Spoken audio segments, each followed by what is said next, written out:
बिस्मिल्लाहिर्रहमानिर्रहीम। अस्सलाम वालेकुम नाज़रीन, आप देख रहे हैं 92.8 विद सादिया अफसाल।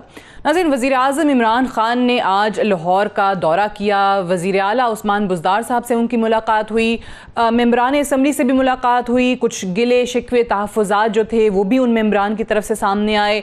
किसी का गिला ये था कि बुज़दार साहब जो हैं वो कम मिलते हैं, कम मुलाकात करते हैं। किसी ने शिकायत की कि उनके इलाके में बिजली नहीं है। सो ये वो चीज़ें थी जो जिस हवाले से मेंबरान जो हैं वो बड़े अरसे से वज़ीर आज़म साहब से मिलना चाह रहे थे।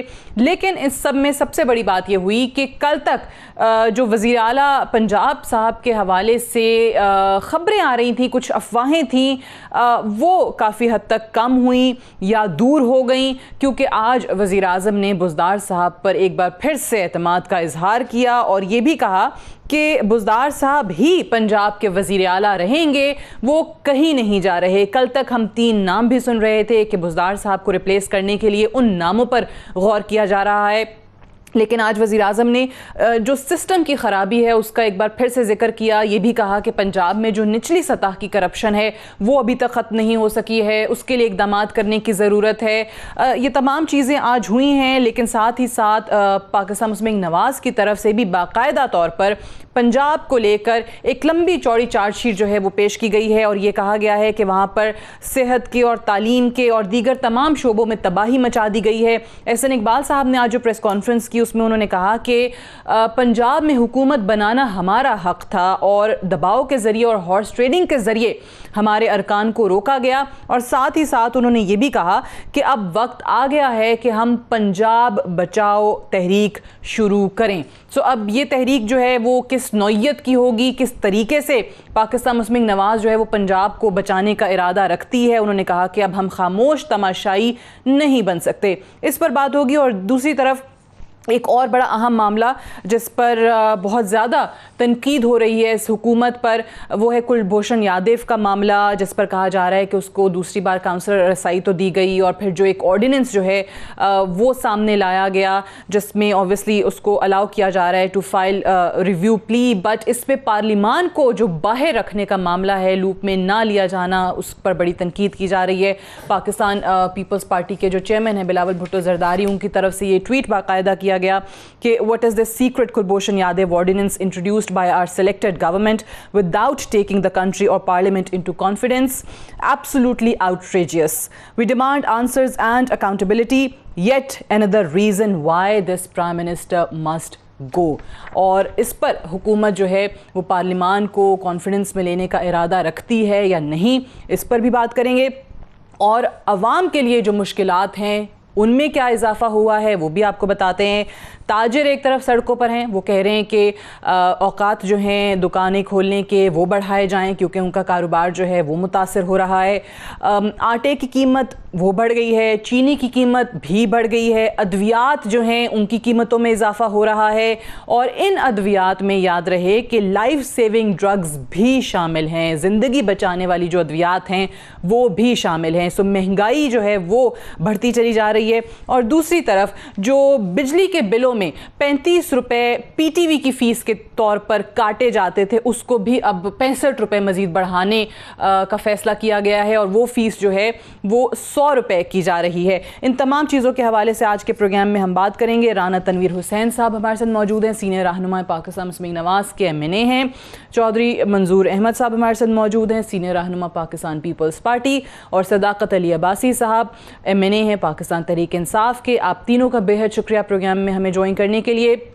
चौधरी मंजूर साहब, सबसे पहले तो ये बताइएगा कि पंजाब में क्या हालात क्या हैं? कल तक जो है बुज़दार साहब के जाने के हवाले से एक बार फिर अफवाहें गर्दिश कर रही थीं। आज वज़ीर आज़म ने उन पर दोबारा एतमाद का इजहार करते हुए कहा है कि वो कहीं नहीं जाएंगे। अरकान से भी उनकी मुलाकात हो गई, लेकिन PMLN जो है वो तो पंजाब बचाओ तहरीक चलाने पर भी गौर कर रही है। क्या पीपल्स पार्टी भी कोई ऐसा इरादा रखती है? बहुत शुक्रिया आपका। पहली बात यह है कि देखें जो पंजाब की हालत है वो तो आपके सामने है। पंजाब का 483 अरब रुपया डिविजिबल पूल से कम मिला पंजाब को। पंजाब का चीफ मिनिस्टर कोई नहीं बोला। फिर उसके बाद 23% टैक्स कम इकट्ठा हुआ है। ये उसकी कारकर्दगी है। लाहौर में कल मैं पढ़ रहा था कि सिर्फ 1 साल के अंदर 21% स्ट्रीट क्राइम और इनमें जुराइम में इजाफा हो गया है, और बाकी चीज़ें आपके सामने हैं। अब सवाल ये है कि क्या इसका जिम्मेदार उस्मान बुज़दार है? उन्होंने ये भी कहा कि इसका ताल्लुक पसमानदा इलाके से है। पसमानदा बुरी बात है, लेकिन पसमानदा होना बुरी बात है, और उनकी जो पसमानदगी है वो आपको हर पहलू पे नजर आती है। लेकिन मैं अगर आपको ये गुजारिश करूं कि उसको अब पीटीआई वाले दोस्त गुस्सा भी कर लेते हैं। मुझे किसी ने बड़े सोर्स वाले बंदे ने बताया कि खान साहब को ये बताया गया है कि जो उस्मान बुज़दार है वो आपके गिर्द हिसार है, और अगर वो टूटा तो फिर आप तक लोग आ जाएंगे। सो इसलिए हिसार भी पंजाब का जो मर्जी हाल हो जाए, बुरा हाल हो जाए। दूसरी मेरी गुजारिश वैसे चौधरी साहब, अब ये हिसार इस कॉन्टेक्स्ट में भी हो सकता है कि पॉलिटिकली भी चीजें जो हैं वो बड़ी तब्दील हो जाती हैं। पंजाब जैसे बड़े सूबे में अगर आप इतनी बड़ी सियासी तब्दीली लाएंगे तो विफाक उससे बचकर तो रह नहीं सकेगा। उस तब्दीली के कहीं ना कहीं असरात उधर भी आएंगे। नहीं, मैं उसको यही समझ रहा था कि शायद सियासी हिसार की बात कर रहे हैं। उनका ये सियासी हिसार की बात नहीं है। लेकिन आप किसी और हिसार की बात कर रहे हैं। ये प्राइम मिनिस्टर को कोई कंट्रीब्यूट कर रहे हो, प्राइम मिनिस्टर को सपोर्ट दे रहे हो, ये तो उल्टा बोझ है वजीर आजम पे। मैं जाती तौर पर ये समझता हूँ कि उस्मान बुज़दार का, या जो केपीके में उस्मान बुज़दार प्लस बैठाया हुआ है, वो जिम्मेदार नहीं है। इमरान खान जिम्मेदार है ये सारी जो तबाही है। लेकिन उस पे सिर्फ इतना कहना है कि आज मैं भी एहसन इकबाल साहब की बात सुन रहा था, पंजाब बचाओ तहरीक। मेरा ख्याल है पाकिस्तान, ये उनका हक है, वो बेशक लाहौर बचाओ तहरीक शुरू कर दें, लेकिन पाकिस्तान पीपल्स पार्टी पाकिस्तान बचाओ की बात इस वक्त कर रही है। बुज़दार के चले जाने से, रहने से, जो बुज़दार के खिलाफ, जो बेचारे के खिलाफ अफवाहें थी, वो भी अंदर से थी, बाहर से नहीं थी। ये अंदर से पीटीआई की ख्वाहिशात थी, जो मुख्तलिफ लोग थे। नून लीग तो कभी नहीं चाहेगी बुज़दार जाए, और काफ लीग भी नहीं चाहेगी। नून लीग इसलिए नहीं चाहेगी, जो कुछ वो कर रहे हैं वो तो सभी के फायदे में है। काफ लीग इसलिए, अगर परवेज लाइन नहीं आता तो बुज़दार बैठा रहे, उन्हें क्या तकलीफ है? दो ही बड़ी पार्टी है।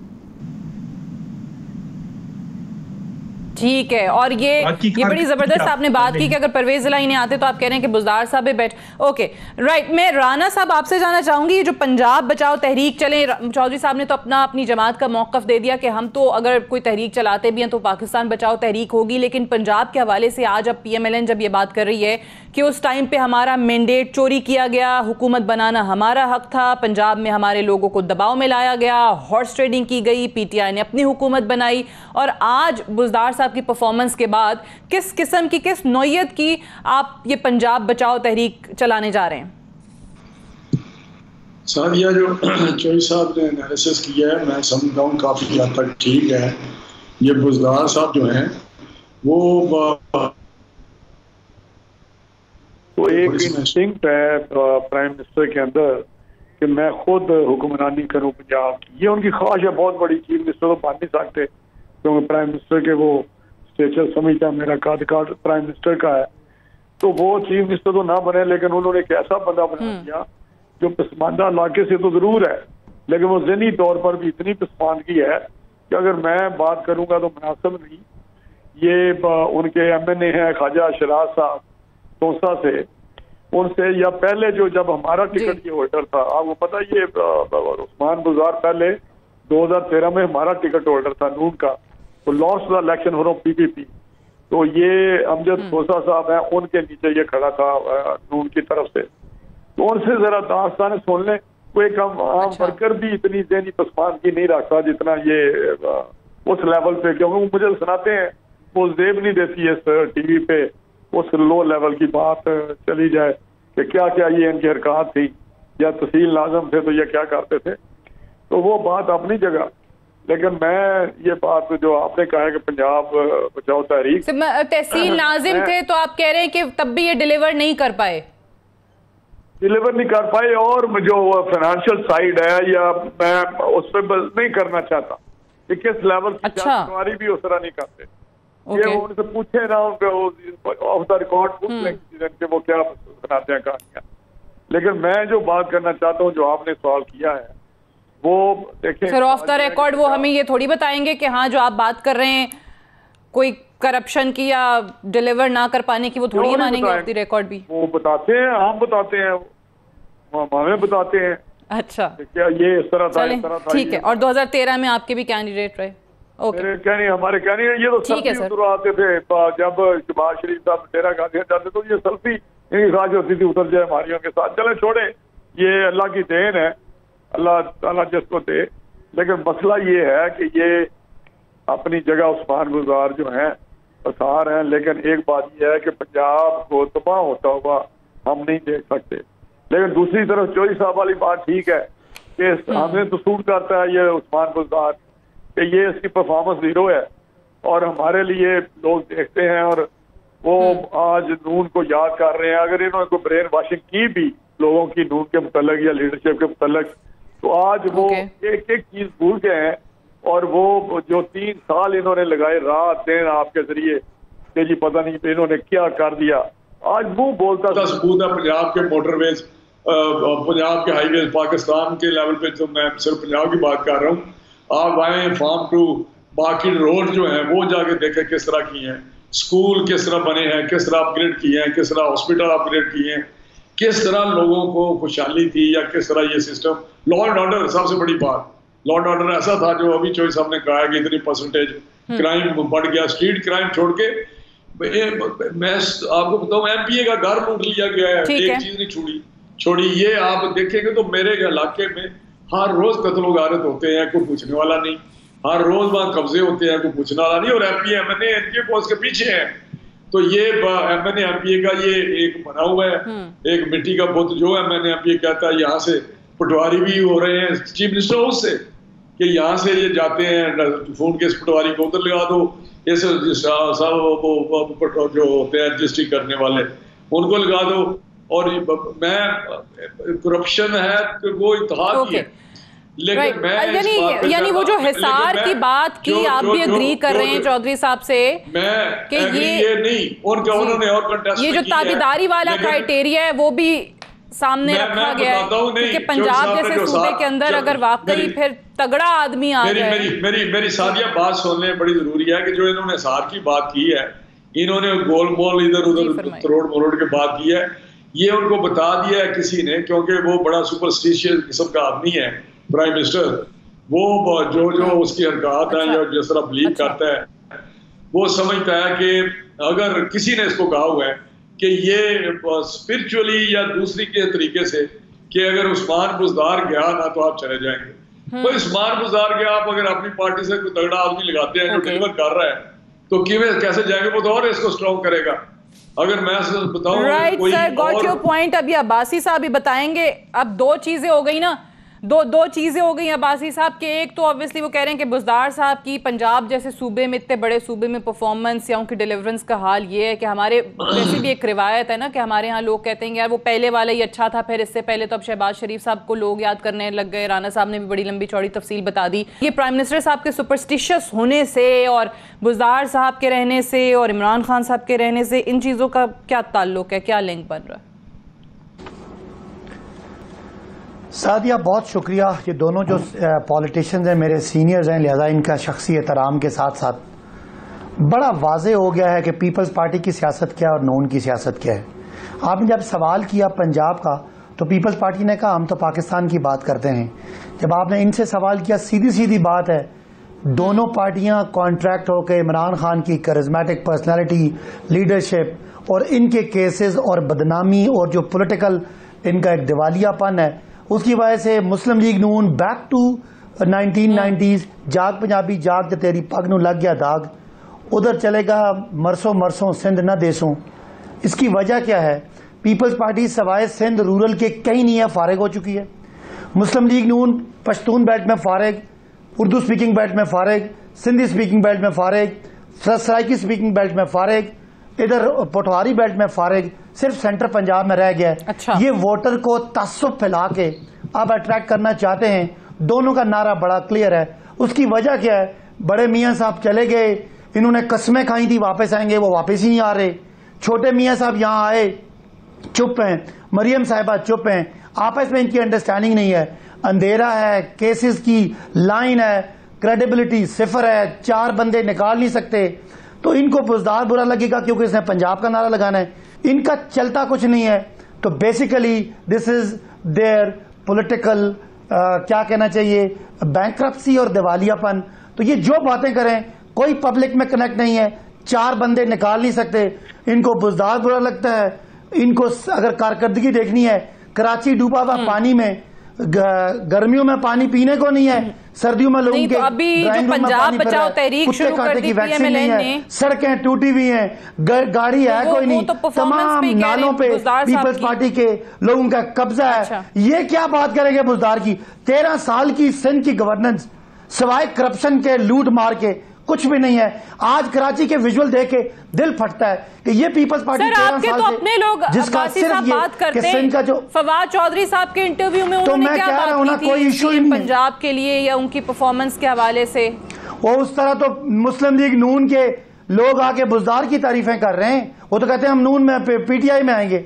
इनका देखे ना मसला क्या है, दिवालियापन है, ये मजहबी कार्ड, कभी मंदिर की बातें, कभी सूबों की बातें, कभी जुबान की बातें, कभी गंडे तावीजों की बातें। सियासत इनकी खत्म हो गई है, ऐसी बातें करेंगे। मेरे दोनों भाई काबिल एहतराम है, इनकी शख्सियात का एहतराम है, लेकिन पार्टियां इनकी फारिग हो चुकी हैं। पीपल्स पार्टी 1200 वोट लेती है। अच्छा। भुट्टो के दौर में ये लाखों वोट लेते थे। मुस्लिम लीग मुझे बताए कि नॉन पंजाबी स्पीकिंग जगह पे इनके पास 2 वोट नहीं है। पंजाब की परफॉर्मेंस बड़ी जबरदस्त है, डिलीवरेंस बुजदार साहब की तरफ से जा सूबे में। मुझे एक ब्रेक लेनी है अब्बासी साहब, ब्रेक से वापस आते हैं तो इस पर मजीद बात करते हैं एक वक्फे के बाद।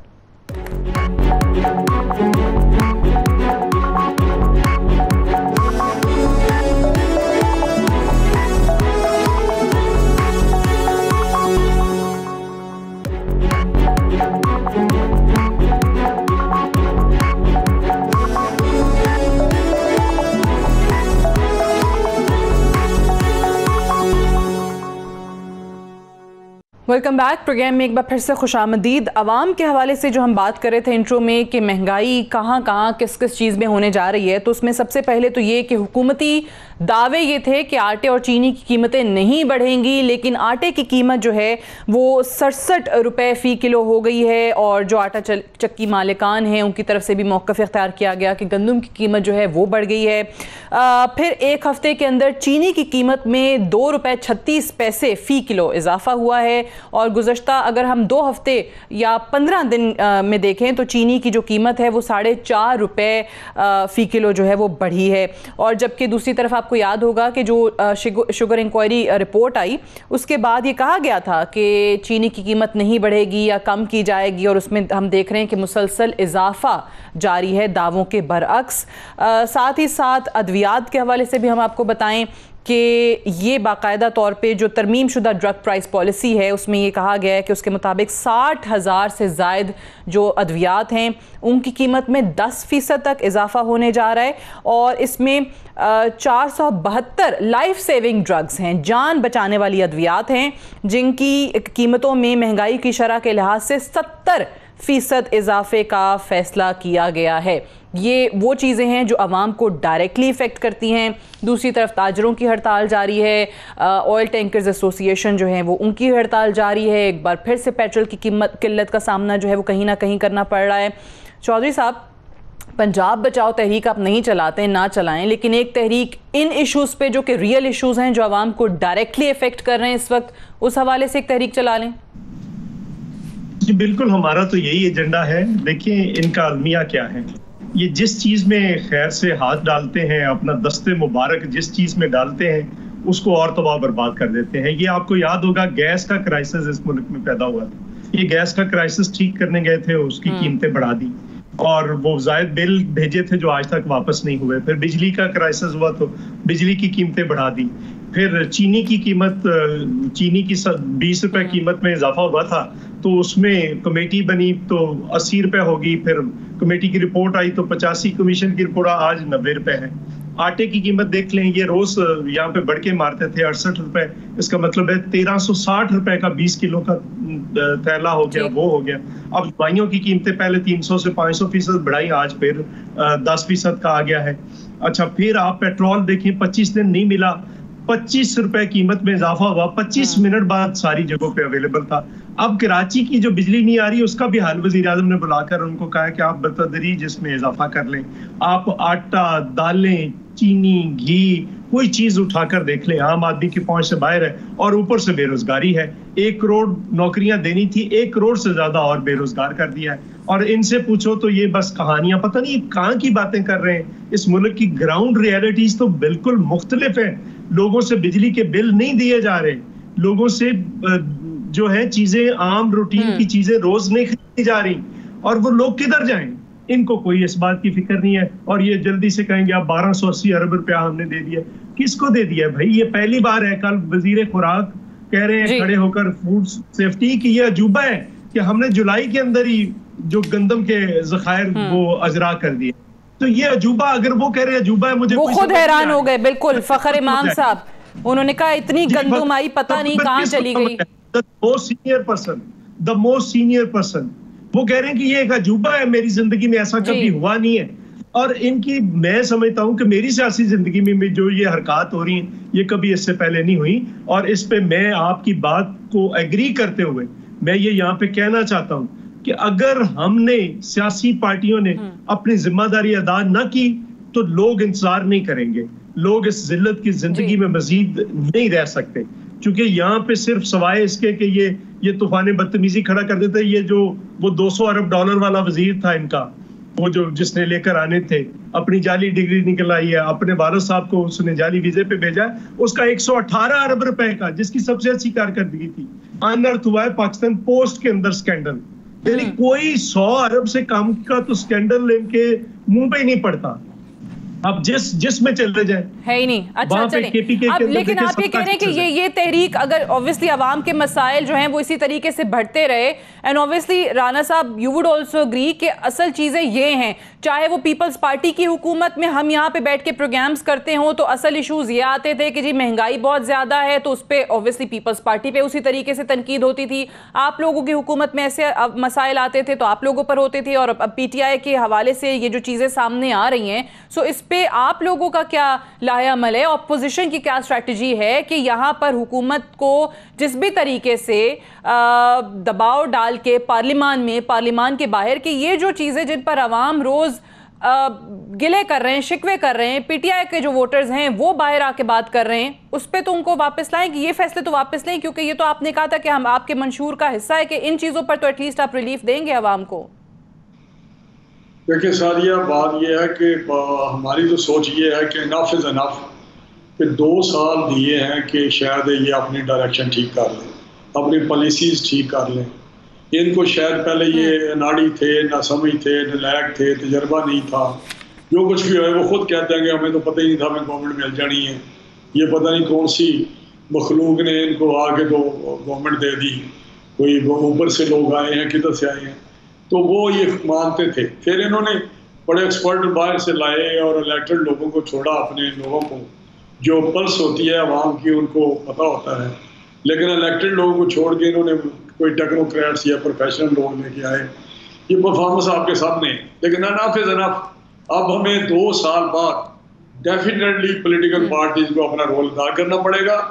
ये इस तरह की अफरा तफरी तो कभी दुनिया में नहीं देखी कि आप, मेरा मतलब इसे रात कहते हैं कि नोटिस ले लिया प्राइम मिनिस्टर ने, सुबह उसके मुंह पे तमाचा होता है उस प्राइम मिनिस्टर के, चीफ एग्जीक्यूटिव के, कि 55 रुपए की चीज जो है वो 85 ये भी बताएं कि क्या इसके अलावा ऑप्शन है कोई हुकूमत के पास? ये जो चीज़ें अशिया की हम देख रहे हैं कि रोज़ाना की बुनियाद पे कोई ना कोई नया नोटिफिकेशन आ जाता है, वो कहते हैं इकॉनमी की हालत बहुत बुरी है, क्या वाकई ये दुरुस्त है? इन हालात में ये कीमतें बढ़ाना नागुज़ीर है, या वाकई ये सिर्फ एक एक्सक्यूज़ है हुकूमत के पास?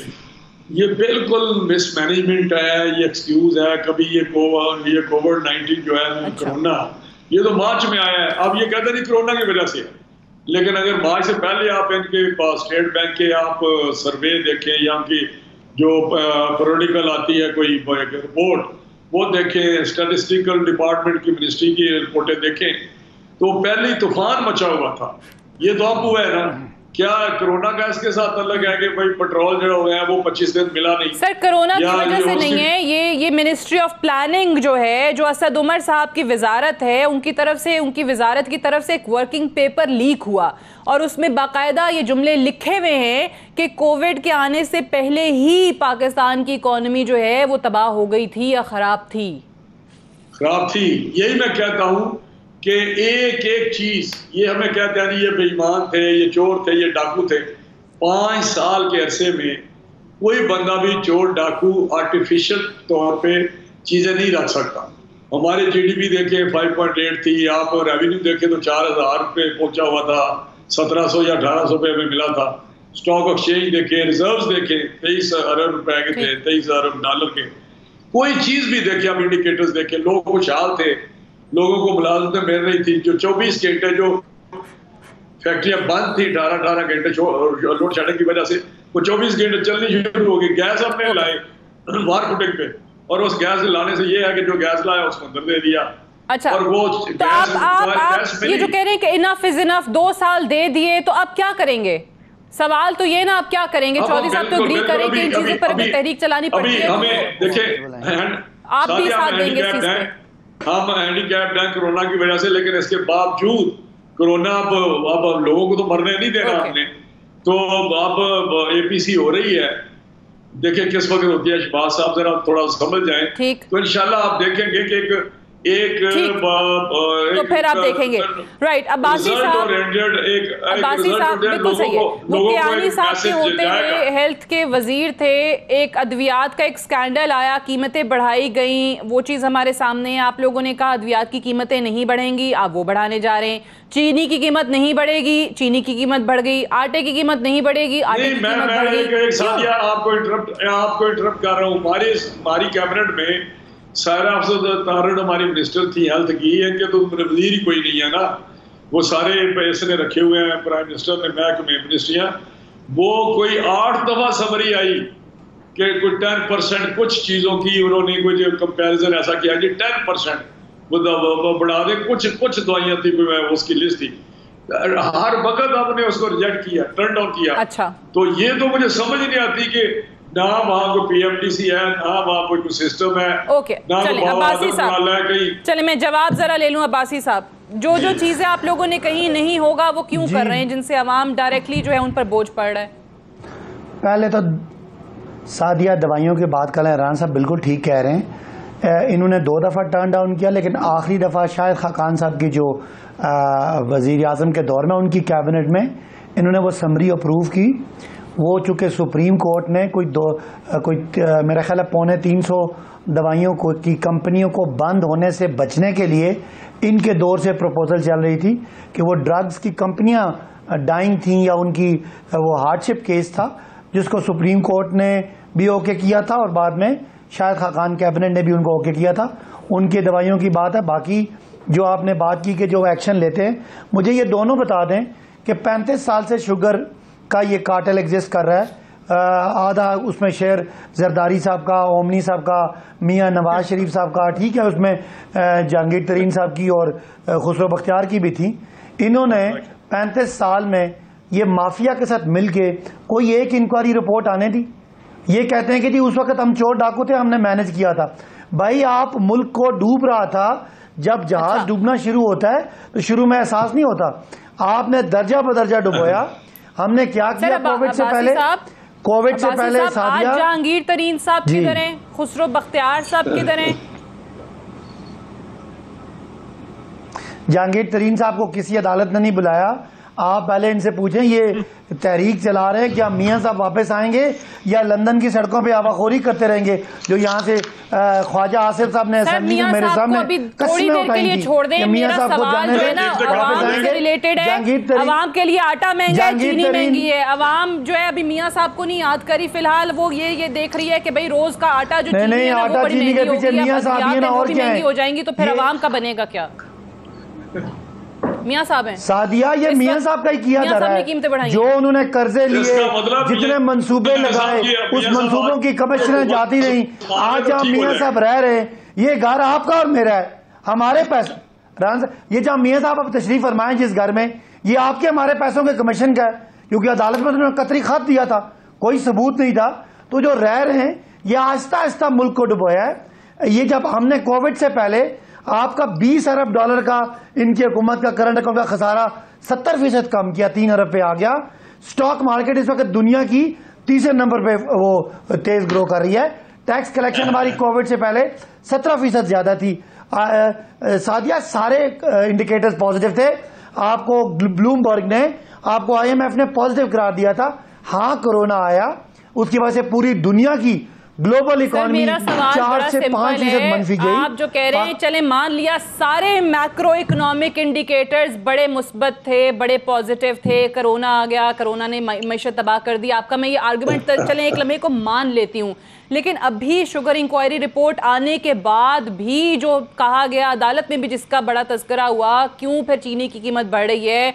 आपके खुद फूड सिक्योरिटी के वजीर फखर इमाम कहते हैं कि इतनी गंदुम थी, कहाँ चली गई, गंदुम की कीमत, आटे की कीमत बढ़ा रहे हैं, क्यों? ये तो आज की बात में कर रही हूं। मुझे पहले चीनी का जवाब देने दें, पहले चीनी का जवाब देने दें, फिर गंदुम पे आता हूं। जहां तक मैंने बात की, आपने मेरा पूरा पॉइंट शायद मैं एक्सप्लेन नहीं कर सका कि 35 साल में लूट मार चलती रही, किसी ने कोई इंक्वायरी नहीं की।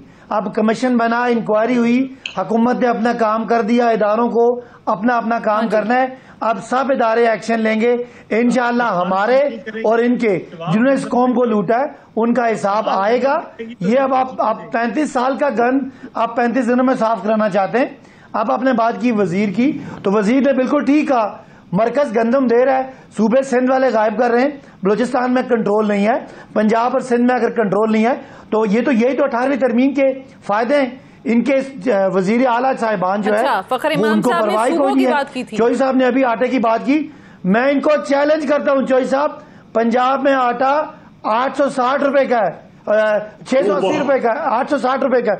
आप पता नहीं कितने का बताई जा रहे हैं। आप जो फिगर दे रहे हैं 1100 की, वो सिंध में है, पंजाब में नहीं। चौधरी साहब आपको जवाब मिला, ये जो सवाल थे आपको जवाब मिला कि क्यों महंगाई हुई। ये साथ ने अपने इंट्रो में कहा, सिंध में एक तो माफिया है, ऊपर से सिंध की गवर्नमेंट 18वीं तरमीम का फायदा उठाते हुए एक करके इनकी गंदम की बोरियों में मिट्टी रखी हुई थी। आटा मिल रहा, आप क्या देखना इनकी गंदम की करके बात कर रहे हैं, इस तरह किसी का आर्गुमेंट समझ में नहीं आएगा। चौधरी साहब को बात करने दें, फिर आप जवाब दे दीजिएगा। मंजूर साहब मेरी बारी है, मैं बात कर लूं। सादिया मेरी बारी है, मैं बात तो पूरी कर लूं। चैलेंज दिया ना, मैं कह रहा हूं कि जो वजीर सुने ना, मैं पूरी बात कर लूं फिर जवाब दें। जो वफाकी वजीर ने बात की है वो सूबों की महकमा खुराक की बात की है कि इनका तो पिछले दिनों में आपको पता ना अरबों रुपए की गंदम से मिट्टी की बोरियां निकली थी। तो ये दोनों तरफ हैं, ये हुकूमत की तरफ भी यही है और मिलें भी इनकी है सिंध में। तो ये जब सिंध में क्राइसिस आएगा तो ज़रा पूरे मुल्क में क्राइसिस आएगा। आप ये जवाब दें। सर आपने भी तो पंजाब में वो जो वजीर खुराक थे उनको भी स्केप गोट कहते हैं बना दिया। 860 रुपए का आटा मिल रहा है। चौधरी साहब आपसे जवाब लेती हूँ जरा ब्रेक से वापस आके। सर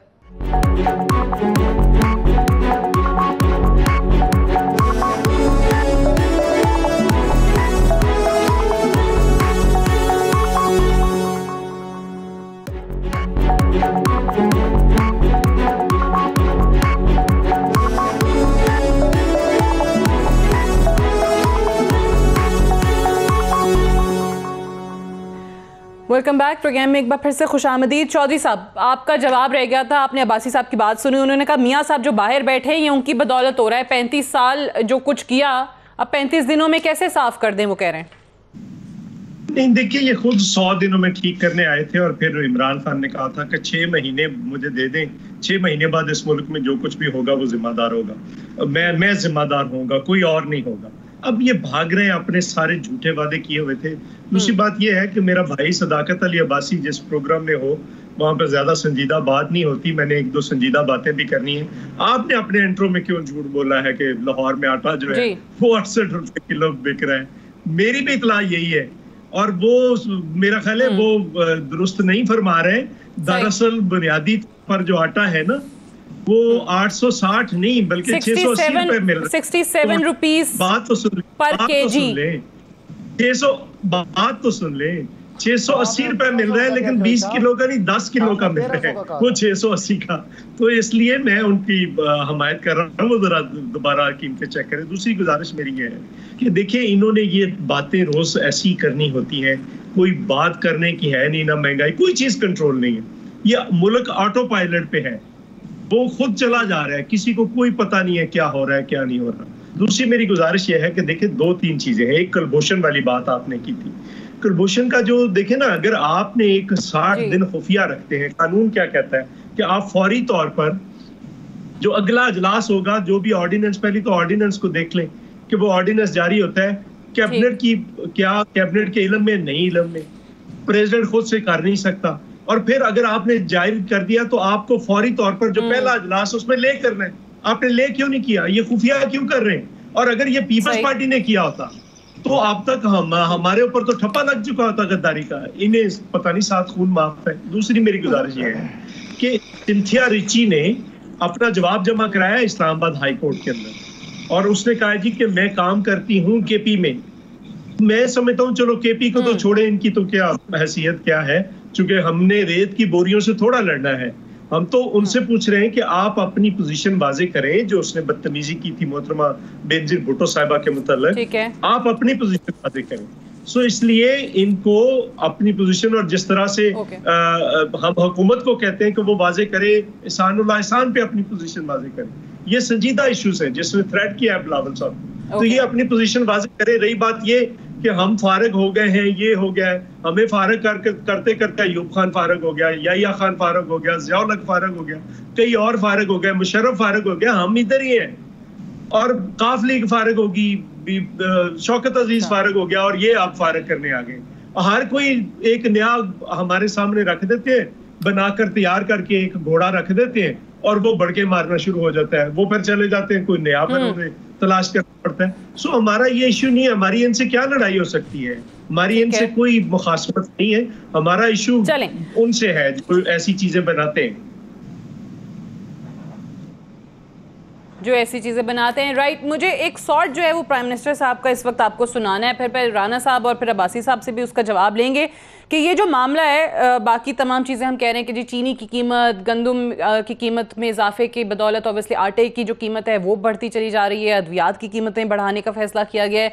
अब एक और बोझ जो है जो आवाम पर डाला जा रहा है, वो PTV की जो लाइसेंस फ़ीस हर बिजली के बिल के अंदर 35 रुपये लग कर आती थी। अब किसी के घर TV है नहीं है, वो 35 रुपये बिजली के बिल में बहरहाल जाते ही जाते थे। अब उसको बढ़ाकर 100 रुपये करने का फैसला किया गया। लेकिन माजी में जब ये 35 रुपये आवाम से लिए जाते थे तो खुद इमरान खान साहब क्या कहा करते थे इस बारे में, देखिएगा। आपके बिलों से हर महीने पैसा कटता है टीवी का, हर साल 10 अरब रुपया इनकी जेब में जाता है। क्या ये PTV के ऊपर खर्च हो रहा है? ये पैसा किधर जा रहा है? इंशाल्लाह ये भी हम अदालत में जाएंगे। आप सबके बिलों से हर महीने 50 रुपए या 55 रुपए टीवी का टैक्स लगता है, किसी को पता ही नहीं है। ये 10 अरब रुपया बनता है साल का, किसी को नहीं पता कि 10 अरब रुपया किधर जा रहा है। PTV जो हमारे पैसे पे चलता है, आपको पता पाकिस्तानियों, हर महीने आपके बिल से PTV के लिए 35 रुपया कटता है, और हर साल 10 अरब रुपया PTV को आप देते हैं, हम देते हैं। तो मैं PTV से पूछता हूं, और PTV का जो MD है उससे पूछता हूं कि आपको शर्म नहीं आती कि आप नून लीग और नवाज शरीफ के पुतले बने हुए हैं, उनको प्रोजेक्ट कर रहे हैं। तो अब्बासी साहब, जब 35 रुपए कटते थे तो आपने कहा कि जी 10 अरब रुपए साल का नुकसान हो रहा है आवाम का, आपने अदालत जाना था, आपने तो 100 रुपए फीस कर दी। जी सादिया, आपने शायद उस तकरीर का जो भी आपने मतलब निकाला वजीर आजम का, वो उस 10 अरब की बात कर रहे हैं, वो जाता कहाँ है? वो 10 अरब लेने की बात नहीं कर रहे, पूरी दुनिया में BBC भी उनके अल्फाज एज इट इज सुनाए। नहीं, मैं अगर मुझे जवाब मैंने सुना ना, मैं उसी का जवाब दे रहा हूँ ना, मुझे जवाब देने दे, फिर मैं आपको बताता हूँ कि क्या बात है। मैं कहना चाह रहा हूँ, आपको समझाना चाह रहा हूँ कि जो 10 अरब कलेक्ट होता है वो जाता कहाँ है उसकी बात है। उस वक्त BBC किसी ऑपोजिशन की शक्ल, अपना PTV किसी ऑपोजिशन की शक्ल नहीं दिखाता था। आज जो हम बात कर रहे हैं वो ये कर रहे हैं कि ये जो पैसा है, वो प्राइम मिनिस्टर उस वक्त उस पैसे के ट्रांसपेरेंट यूज की बात कर रहे थे। बाकी ये अगर पीटीवी पैसे बढ़ा रहा है तो ज़ाहिर है पीटी के बहुत सारे ऐसे एवेन्यूज हैं जहाँ पे और चैनल नहीं जाते, आपने इतलात पहुँचानी होती हैं। तो वो जो अब तकरीर है वो किसी और बात पे है, पैसे अच्छा। ये बीबीसी भी लेता है, पीटीवी भी लेता है, वो तकरीर किसी और बात पे। ठीक है सर, आपने समझा दिया मुझे। मैं राना साहब वो कह रहे हैं वो पैसा 10 अरब जाता किधर था, वो एतराज था। अब ये जब 100 रुपए लेंगे तो फिर पैसा जहाँ जाएगा वो भी पीटीआई को पता है। सदाकत अब्बासी सादिया प्ले कर ले, पीटीवी अब एक बहुत इंडिपेंडेंट हो गया। उस वक्त पीटीवी दिखाता नहीं था, हमारे जलसे नहीं दिखाता, उन्हीं के अल्फाज सुनाए। अभी भी तो ऑपोजिशन कहती है तकरीरें नहीं कटती। राना साहब वज़ीर आज़म ने कहा है कि वो 10 अरब कहाँ जाता है। राना साहब वो कह रहे हैं अब पैसा पीटीवी 10 अरब कहाँ जाता है।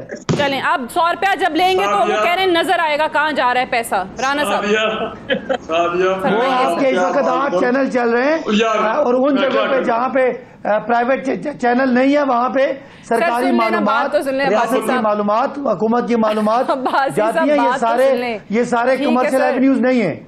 सर आ गया आपका मौकफ, आ गया ट्रांसमिशन नहीं जाती। सादिया मैं सादिक अब्बासी साहब को 100 नंबर देता हूँ कि इतना ज्यादा केस, इतना मेरा मतलब है अपने जेल से इफ्तरा, और ये वो बड़ा स्मार्ट है, वकील है, बड़ा पता नहीं क्या का, लेकिन उस बेचारे को राना करो वजीर तो मैं राना साहब करो मेरी बात सुन ले, ये प्राइम मिनिस्टर नहीं है, ये असद उमर खड़े कहता था ये पेट्रोल पे जो लेवी लगती है, टैक्स लगता है 34 रुपए, हम आएंगे ये असम्बली में। मैं यार मैं चैलेंज कर रहा हूं, गलत है। और राना साहब सिफारिश करोगे कि सदाकत अब्बासी ने वजीर बनाया जाए। मैं प्राइम मिनिस्टर सिफारिश करें अब्बासी साहब की। I have to wind up है, मेरे पास टाइम खत्म हो गया। चौधरी साहब, राना साहब और अब्बासी साहब तीनों की तशरीफ आवरी का बेहद शुक्रिया। आई सी यू टुमारो इंशाल्लाह। इजाजत दीजिए, खुदा हाफिज।